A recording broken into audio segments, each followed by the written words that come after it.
Merci de préférer BB24. Bonjour à tous, bienvenue dans ce journal. La CNSS renforce les capacités des responsables d'entreprises de gardiennage sur les droits et obligations des employeurs et des travailleurs en matière de sécurité sociale.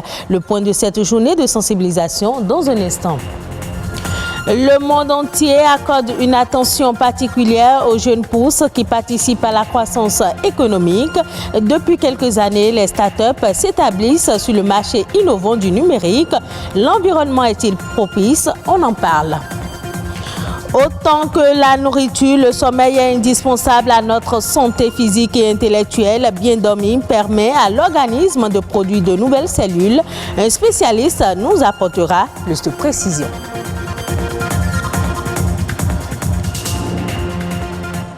Les responsables d'entreprises de gardiennage, de sécurité, les hôteliers sont à l'école de la sécurité sociale. Ils ont été conviés à une journée de sensibilisation sur les droits et obligations des employeurs et des travailleurs en matière de sécurité sociale.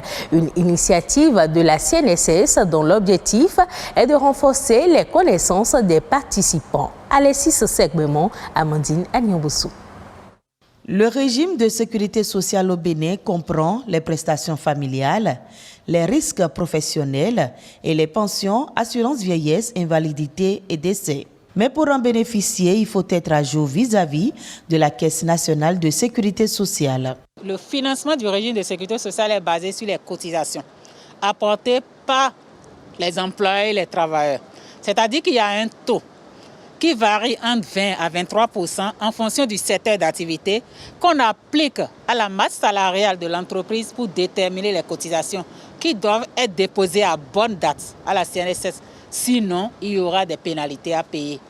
L'immatriculation de l'employeur est donc une obligation. L'employeur et les travailleurs auront exécuté leurs obligations de se faire immatriculer, d'affilier les travailleurs, de payer les cotisations, que ces nombreux travailleurs pourront avoir accès aux nombreuses prestations, aux nombreuses couvertures que la Caisse nationale de sécurité sociale est en train de gérer pour tous les travailleurs. Cette séance d'échange a pour objectif de mettre en exergue le rôle de l'employeur et du travailleur dans le fonctionnement du régime de sécurité sociale. J'ai appris beaucoup de choses.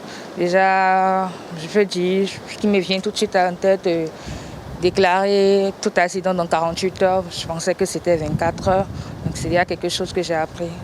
Je trouve qu'elle est assez utile. Je retiens premièrement que autant les employeurs que les employés ont des droits et des obligations et que cela est une injonction de la loi, donc c'est une obligation et nous devons nous y conformer.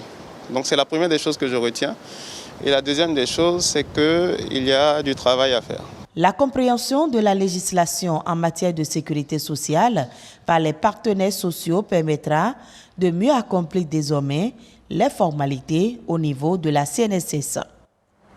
Les startups sont des entreprises innovantes qui proposent un nouveau produit sur le marché dans le but de régler un problème.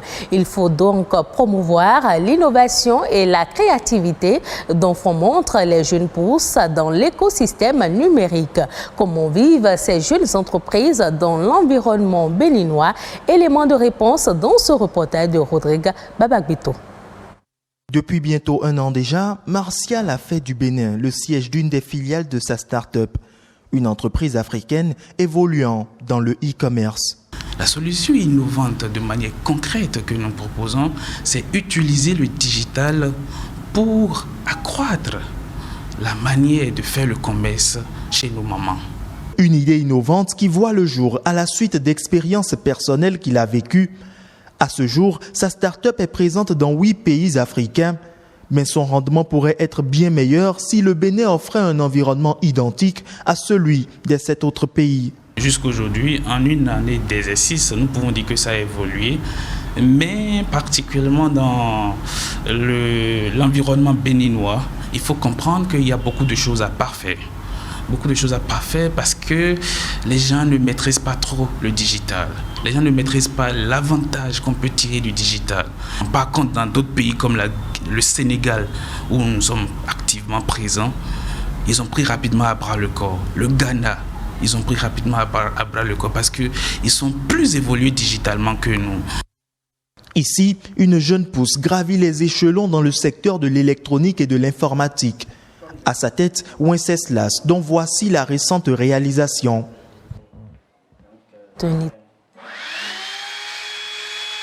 Une sirène automatique fonctionnant grâce à une application installée sur smartphone est déjà utilisée dans plusieurs écoles sur le territoire. On a constaté que les surveillants doivent appuyer la sirène plus de 1806 fois dans une année, mais c'est fastidieux pour eux. Donc nous, on a choisi de créer un système automatique programmable sur smartphone qui joue ces rôles-là à leur place. Il n'y a en réalité pas de fond de base quand on est un jeune qui vient de commencer et tout. Mais l'idée que nous on a eue, c'est de pouvoir donner des services à des structures. Et avec ces sous-là, en réalité, on va financer nos innovations. Une stratégie bien trouvée par Wenceslas et son équipe, mais qui n'est pas évidente pour toute jeune pousse. L'écosystème devrait être meilleur pour leur éclosion. En fait, ce qu'on appelle écosystème de start-up réellement, on n'a pas encore ça. En fait, et c'est ce qui fait réellement que l'émergence des start-up, on ne voit réellement pas ça. Parce que quand on parle d'écosystème en réalité, on a les Fab Labs, on a les universités, les incubateurs et tout. C'est quand toutes ces choses-là marchent ensemble que les start-up pourront aller plus loin. 7. Le gouvernement fait un effort, mais une start-up, de par sa définition déjà, c'est une entreprise, une jeune pousse, et donc ça nécessite beaucoup d'investissement. En attendant que cela change, ces deux start-up font leur bonhomme de chemin avec à l'esprit de grands rêves, qui pour devenir une grande structure de conception électronique, qui pour devenir le géant du e-commerce sur le continent africain. C'est un besoin vital. Le sommeil est un état naturel récurrent de perte de conscience du monde extérieur. Dormir après une longue journée permet de récupérer. Ainsi, le manque de sommeil n'est pas sans conséquence pour la santé. Quel est le temps de sommeil recommandé pour une bonne récupération après des efforts? Eman Degla, expert en neurosciences, nous éclaire. Il n'y a rien qui ne demande pas de repos et le sommeil permet à l'homme de se recharger après avoir pulsé dans la journée. Dieu a fait la nuit pour qu'on dorme. Il a mis une reconnaissance voyante qui permet de reconnaître la nuit dans notre cerveau. Je vois les gens qui font 1 heure de sieste, voire 2 heures de sieste, quelquefois 3 heures de sieste. C'est hyper dangereux et très gravissime pour leur santé en ce sens que les dernières études ont démontré que le sommeil de journée, au-delà de 22 minutes, impacte sur le cycle du sommeil de la nuit et donc perturbe la régénération de l'être humain pour pouvoir lui permettre d'être au frais au top pour pouvoir aborder la journée qui va suivre. Et donc, le mieux, c'est de dormir minimum, maximum plutôt, 19 à 22 minutes dans la journée en tant que sieste. Pour faire des siestes, mais ce n'est pas nécessairement de dormir, c'est un repos mental, physique et émotionnel. Et maintenant, la nuit, elle est faite pour dormir parce que le sommeil contient des cycles. Chaque cycle a un rôle et une fonction sur l'être humain. Chaque cycle dure aux alentours de 90 minutes. C'est pour ça, le sommeil pour un adulte, c'est minimum 7 heures, maximum c'est 9 heures. Pour un adolescent, 8h30 à 9h. Et pour un bébé, c'est 13h à 16h au maximum. Alors, les conséquences du manque de sommeil sont énormes, énormissimes, parce que c'est à terme, c'est ça qui génère réellement les problèmes de santé. Vous êtes fatigué tout le temps. Et si vous travaillez que vous êtes fatigué, vous avez l'impression de ne pas terminer les tâches qu'on vous donne en termes professionnels. Et du coup, la dépression va prendre son cours. Et bienvenue les problèmes de santé. Et si nous, on se prend des cafés et tout ce qui va nous tenir debout pour ne pas dormir la nuit, nous allons contrebalancer l'horloge biologique et il y aura la division des cellules, ce qui va entraîner plus tard le cancer. Les autres informations au plan national, c'est dans la nation en bref, une compilation des faits ayant marqué le Bénin ces dernières 48 heures présentée par Josué Sousa.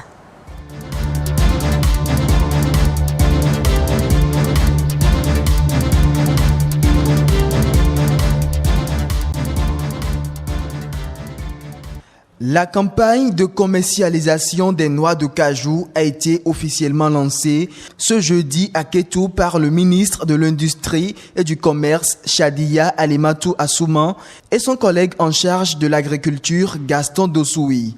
300 francs CFA le kilogramme, c'est le prix plancher d'achat des noix de cajou aux producteurs au titre de l'année 2020-2021, ce qui est conforme à la décision du Conseil des ministres en sa séance du 3 mars dernier. Pour la campagne de commercialisation précédente 2019-2020, le Bénin a produit 170 000 tonnes et transformé 11 045 tonnes, soit 6,49% de noix de cajou, sans compter les sorties frauduleuses par les frontières terrestres. L'ambition de l'État est de faire passer la production qui est de 170 000 tonnes aujourd'hui à 300 000 tonnes d'ici 3 ans. Cette campagne de commercialisation prend fin le 31 octobre prochain.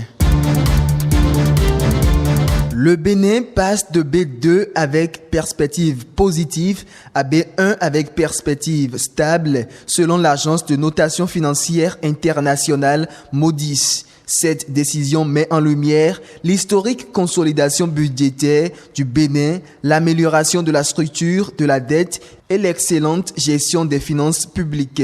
La croissance économique affichée par le Bénin en 2020 est estimée à 2,3% par Moody's, ce qui excède clairement la performance des pays de notation B2 dont le produit intérieur brut a reculé en moyenne de 3%. Le changement profond de l'économie béninoise qui passe par les réformes du gouvernement devrait connaître un rebond de la croissance du PIB de 5% selon l'agence TER 2021.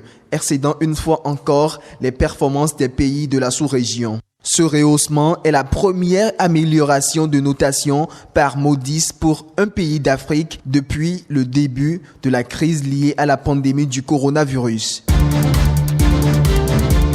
Et parlant justement du coronavirus, 144 000 doses du vaccin AstraZeneca Oxford ont été reçues ce mercredi par les autorités béninoises à l'aéroport international Bernardin Ganti de Cotonou. L'arrivée de ce lot de vaccins entre dans le cadre du programme COVAX de l'Organisation mondiale de la santé OMS pour lutter contre la pandémie de la COVID-19. Selon le gouvernement béninois, ce premier lot de vaccins sera administré à 110 000 agents de santé de première ligne et aux plus vulnérables, tels que les personnes âgées de plus de 60 ans et les personnes présentant des comorbidités. Pour le ministre de la Santé, Benjamin Rumpati, il faut beaucoup plus la sensibilisation pour que les communautés continuent à respecter les gestes barrières, même après l'introduction du vaccin. 792 doses de vaccin seront livrées au Bénin à travers l'initiative COVAX d'ici mai 2021.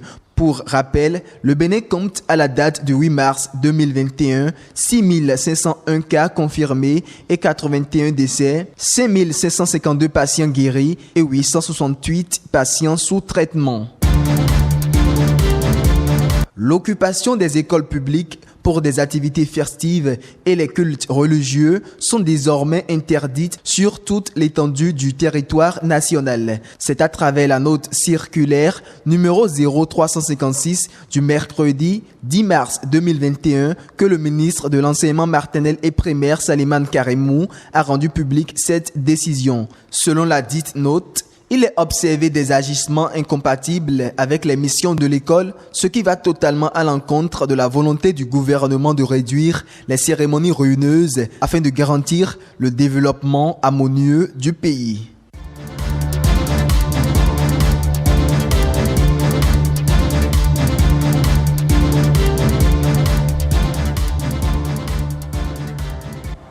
En Côte d'Ivoire, le Centre national de recherche agricole vient de concevoir 2 nouvelles variétés de coton au profit des producteurs. Dénommées CI 123 et CI 128, ces semences vont permettre, selon les autorités, d'améliorer non seulement le rendement de la fibre, mais aussi de renforcer son image de qualité sur le marché mondial. Cette innovation entre dans le cadre de la stratégie de l'exécutif visant à accompagner la filière coton ivoirienne qui a connu une progression fulgurante ces dernières années, atteignant plus de 490 000 tonnes pour la campagne 2019-2020.